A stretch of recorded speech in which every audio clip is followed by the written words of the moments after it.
She's making a mess.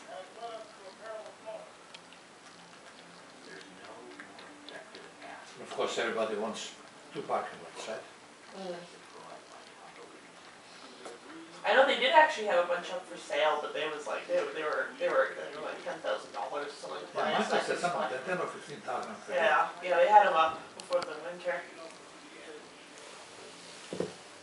So the parking on the road's a lot better now.